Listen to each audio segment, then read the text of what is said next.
میں مسلمان بھائیوں سے کہنا چاہتا ہوں، اس دیش کے مسلمانوں،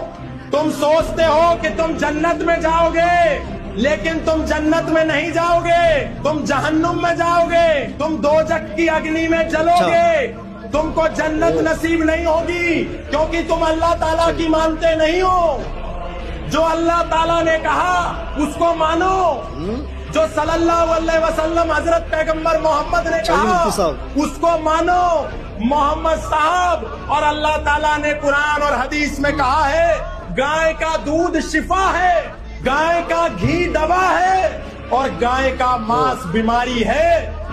اس گائے کی ہتیا مت کرو، میں نہیں کہہ رہا ہوں، تمہاری حدیث کہتی ہے، السلسلہ الصحیحہ حدیث نمبر 2293 میں لکھا ہے، گائے کی ہتیا مت کرو، گائے کا دودھ شفا ہے، گائے کا گھی دوا ہے، اور گائے کا ماس بیماری ہے، لیکن تم اللہ کے سگے نہیں ہوئے۔ ارے ہماری مت مانو، اللہ تعالیٰ کی مان لو، صلی اللہ علیہ وسلم حضرت پیغمبر محمد صاحب کی مان لو، اور جو محمد پر ایمان نہیں لائے تو اے بے ایمان والوں، تمہیں جنت بھی نصیب نہیں ہوگی، تم جہنم میں مرو گے جل کے، یہ جان لینا۔ اس لیے جہنم سے بچنا چاہتے ہو تو جو قتل خانہ گائے کا چلاتے ہو اس کو بند کر دو، اللہ کے واسطے بند کر دو، بجرنگ دل کے کہنے پہ مت کرو، وشو ہندو پریشد کے کہنے پر مت کرو، RSS کے کہنے پر مت کرو، اللہ کے کہنے پر کر دو، نہیں تو اللہ اتنا مارے گا۔ تو جو 7 پشتے پہلے تمہارے پوروج ہندو تھے وہی تم کو یاد آئیں گے، یہ بات یاد رکھنا۔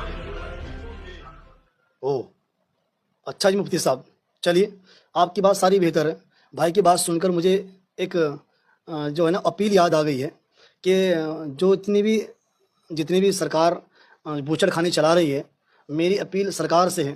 کہ جن لوگوں کی آستھا بنتی ہے گائے سے اور ان کا کہیں نہ کہیں تعلقات ہے گائے سے، کہ گائے کو وہ پوجتے ہیں، تو اس لیے میری سرکار سے نویدن اس بات کی ہے کہ سرکار کو سارے کے سارے بوچڑ خانے، سارے کے سارے کسائی خانے بند کر دینا چاہیے، تاکہ کسی کی آستھا کو نقصان نہ پہنچے۔ اور رہی بات مسلمانوں کو سمجھانے کی، ہم آپ کا شکر گزار ہیں کہ آپ نے ہم مسلمانوں کی آنکھیں کھولی ہے کہ ہم نے اللہ کے رسول کی بات نہ مانی تو ہم جہنم میں جائیں گے۔ اس کے لیے ہم آپ کا بہت بہت شکریہ ادا کرتے ہیں۔